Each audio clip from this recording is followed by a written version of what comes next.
Right, time for joining us interactive. Aisha Ibrahim is here. Hello, Aisha. Hello, Israel, and it's good to see you. Good to see you too. Yes, of course, and you know how to join the conversation. It's on Joy News on TV, and on Facebook it's on facebook.com/Joy News on TV, and on Twitter is on Joy News on TV.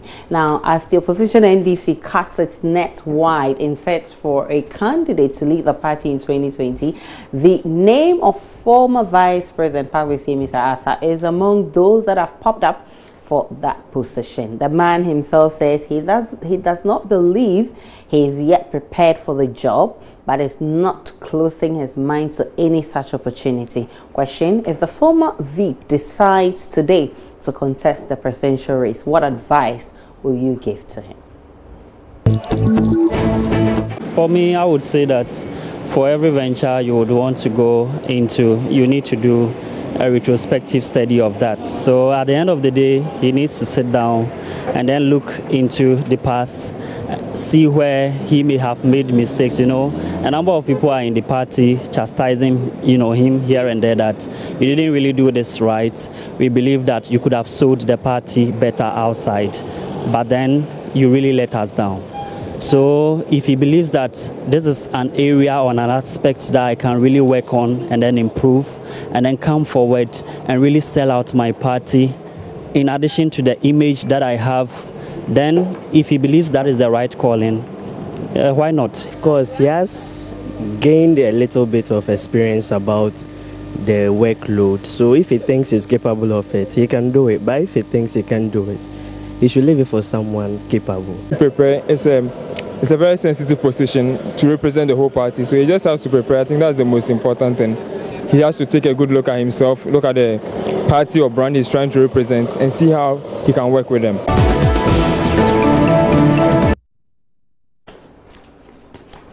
All right, so those were some comments from the streets. A lot more of the comments are on Facebook, Israel. And they are. Bash says, I feel Mr. Arthur was in a way suppressed and sidelined by his superior. If my feeling is true, then he should contest, if only he thinks he has something better to offer Ghanaians. But if truly what he exhibited as vice president was a reflection of his capacity, then he shouldn't dream of the presidency. Nuruddin says, Master, my uncle should run. After all, per the NDC's convention of allowing vice presidents to run, it is his turn. And so he shouldn't allow anyone to intimidate him, not even incompetent Mama, his former boss. Shipman says, say Mr. Arthur, maybe Mr. Arthur will be less corrupt than the dead goats. This Onapo party NDC has expired and we should not waste time on who is to lead the frustrated NDC. In Qatar, it says he shouldn't even have been vice but remain at BOG. This man, I'm sure his parents married his phone for him. I don't get it. I don't get it. And Ebu Grago says, the man was not born to be a politician, but he was mistakenly appointed as a VP. My advice is that he should go back to his profession, and that is being an economist. And by Jeremiah says he should run if he's sure of getting trusted team to help him. Governance is all about formidable team with good policies. I wish him well, of course, and we all wish him well too. Also, the conversation on the requirements needed for military recruitment, especially the one that has to do with well-endowed women, doesn't seem to be ending anytime soon. Women who are well-endowed, both in front and behind, are not qualified for the job according to the military rules of engagement. Today, we will be hearing from women on this matter, especially those with these qualities. It's not my fault that I have a big boobs or something like that. So they should take you, and then as you train, I'm sure you trim. I don't think your body shape should actually form or block your chances if you want to achieve any dream of yours. For instance, that person wants to be a soldier, and if this is how she's shaped, I can't say it's not in other fields like modeling or something like that, you can't go if you're busty, but now things are changing. If you can do their training, or because some people have, but they are not too let me say they are not too, they do it fast. Others too have, but they are just dull. So I think if you can do their exercise, it's good to join them. So you like this? You're quite busty yourself. When you hear something like that, how does that make you feel? It's bad. I think what they are doing is right because they feel that women with big busts will not be able to do the normal training like the slim ones do. Yeah. But you're kind of busty yourself. Yeah, I know, but I can run. But that one, they should take it. It's normal. That's nature. They can't do anything about it.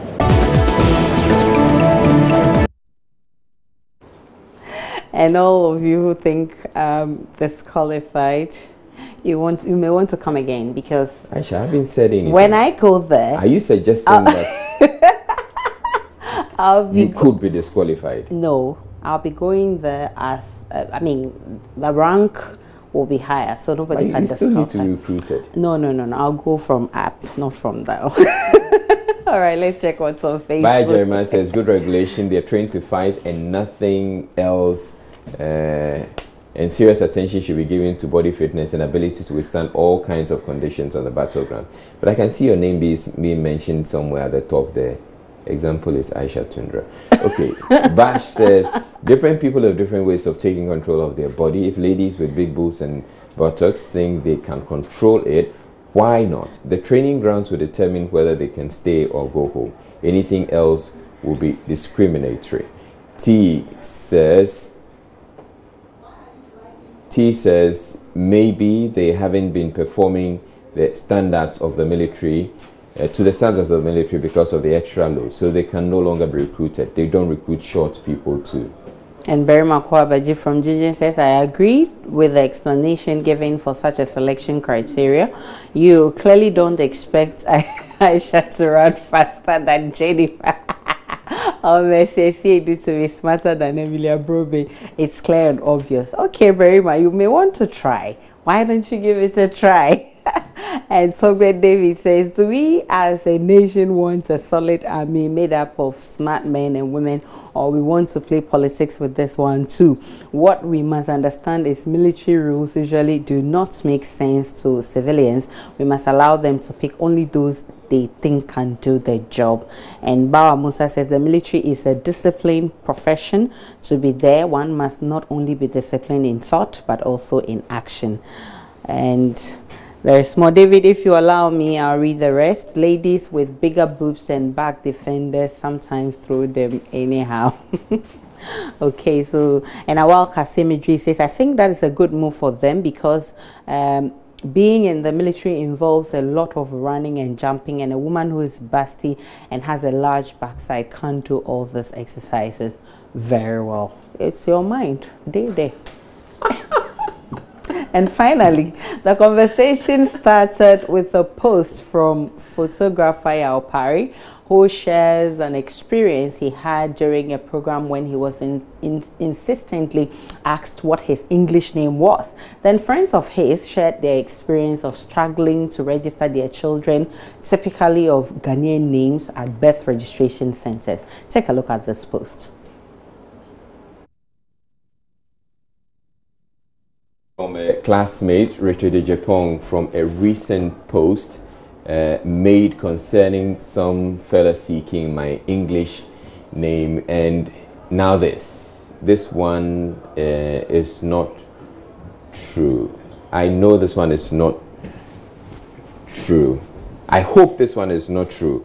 I'm picking up reports that our birth registration centers Ghana are beginning to reject day names, Kofi, etc., Berima, Shira, etc., and insist that one must give a Christian name. My work colleague has experienced it when he tried to register his stand with Berima for a first name. Anyone else experienced this? Okay, so that's the question he put. And okay, so in a bit we'll be speaking to a historian from the University of Ghana on why Ghanaians are given English or Christian names. But first, we went out to find out from you which English name you would love to have if you were given the choice, and why. What is your English or Christian name? Frederick. And if you had to... I'm a peaceful ruler. I don't think I can take any other English name apart from Frederick. Yes. Why?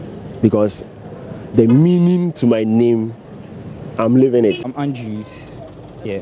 So if you had the choice to choose an English or Christian name for yourself, what would you choose? I'll still stay with Andrews. Why? Most of my friends call me Jew, which is actually cool. And Andrews is a cool name. I'm Patrick. And if you had to choose any English name or Christian name for yourself, what would it be? God's gift. Why God's gift? God. And that's what God gave my mom. So it's a gift from my mom. My English name is Francis. And if you had the choice, which other English or Christian name would you choose for yourself? Another one, maybe Nelson. Yeah, because Nelson Mandela is my idol, so I'd rather go for Nelson. But to hell with the English names. African names are the best.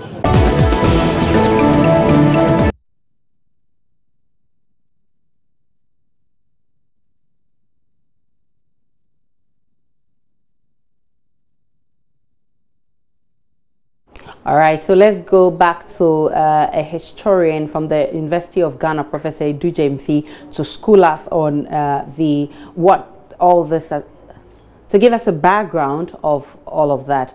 Good afternoon to you, Prof. Thanks for your time. Good evening to you. Thanks for your time on JNI.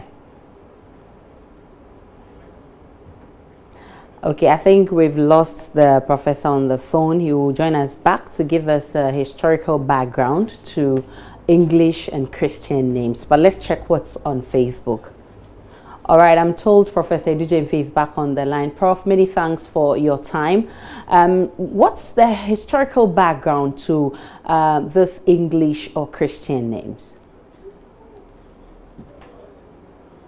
Hello, Professor Edujemfi.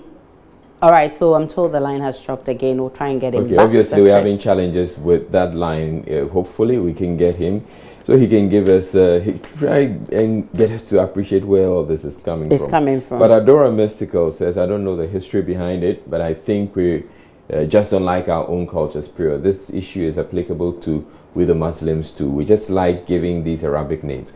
As if that is a religious practice. You can have your local name as far as it doesn't depict a god or isn't blasphemous or associates partners to Allah.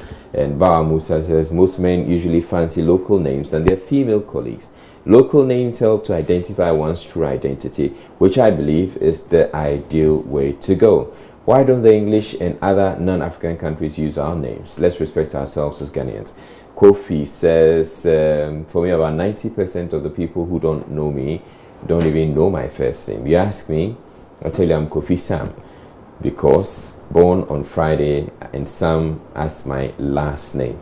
I wonder if any of my 3 boys, 1 girl, will be giving a Christian name. When the whites begin to name their children Kwame and Co, we'll continue to globalize the deal. Josie Watson says, people will ask me, what is your English name? And I simply answer, I am not English to have an English name. I thank God gradually Ghanaians are now giving their children their local names. Schiffman says, I see nothing wrong with a Ghanaian bearing an English name. Me, I have a Christian name, Samuel, middle name Schiffman, and say as my surname. I feel okay with it, and I'm proud of my names. All right, so let's get back on the phone line and speak with Professor Edujemfi from the University of Ghana, and he will tell us what this Christian and English names is all about. Good evening to you, Prof. Many thanks for your time on JNI. Thank you very much, my sister. So, Prof, what's the historical background behind Ghanaians using English or Christian names?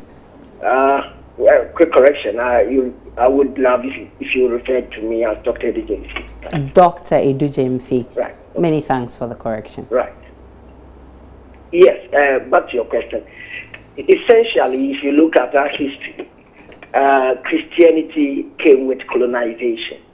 But essentially, Christianity was propagated, and those who were converted were also given Christian names at baptism. And so it was a degree of transition from who you were previously to who you have become in a present instance. And so if you had a local name or a traditional name, you were given a Christian name to denote or to define your inclusion or you joining a new faith or having a new identity in terms of your faith. Again, within the period under review, if you look at even the early 20th century, Ghanaians who were members of the Anglican Church had some degree of prestige, and here I mean the Church of England, because we were colonized by the British. And some degree of association with this church also allowed you to have a certain societal leverage or some societal connection. So names, yes, were given as a result of Christianization, but most importantly, Christianity, to a large extent, affected various facets of our society. And that even if you did not, if you were not given a Christian name as a result of your conversion experience, you were one way or the other influenced by Christian doctrines and teachings or philosophies. Because if you joined a Salem school, a boarding school, which we refer to today, it would come on the back of Christian principles and philosophies which were tied to Eurocentric ideals and worldview. Doc, so what do you make of the phenomenon that a lot of Ghanaians now prefer to use the local names instead of these English names? Yes, it's coming on the back of two major things. One is a question of identity. Post-independence literature points us towards a certain African epiphany, a certain African renaissance, where we want to rediscover ourselves and also tell our own story. Because we have what we refer to as circumstantial names. For instance, if you read one of our works on the politics and poetics of names, you can find that on ResearchGate. Myself and Dr. Marfo and one other colleague who is also a linguist. I am a historian. We look at how circumstantial names even tell the story of society and how it even defines the existence of democratic ideals within our society. Do you agree? If somebody mentions his name, you see that it is loaded with a lot of history, a lot of culture, and a certain degree of understanding of our society. And so the if you like, independence literature, especially from the 1950s onwards, really has pushed attention towards an African renaissance, an African identity. And this has continued over time, that notwithstanding. And it's a good thing, right, Doc? It's a good thing. All right. Many thanks for your time on Jenna. We truly appreciate your time. And you heard the historian. And that's how we wrap up the Joy. But before we end, Aisha, your name is, that will be Arabic, Aisha. Yes. Okay. Aisha means alive. Okay, and what's your local name? Or your indigenous Ghanaian name? I'll tell you. I'll tell you after here. Would that be Tundra? No, Tundra certainly is not my local name. If you want to know, see me in Chambers, and that's how we end the interactive segment. My name is Aisha Ibrahim. Have a great one. PM Express comes up next, and you don't want to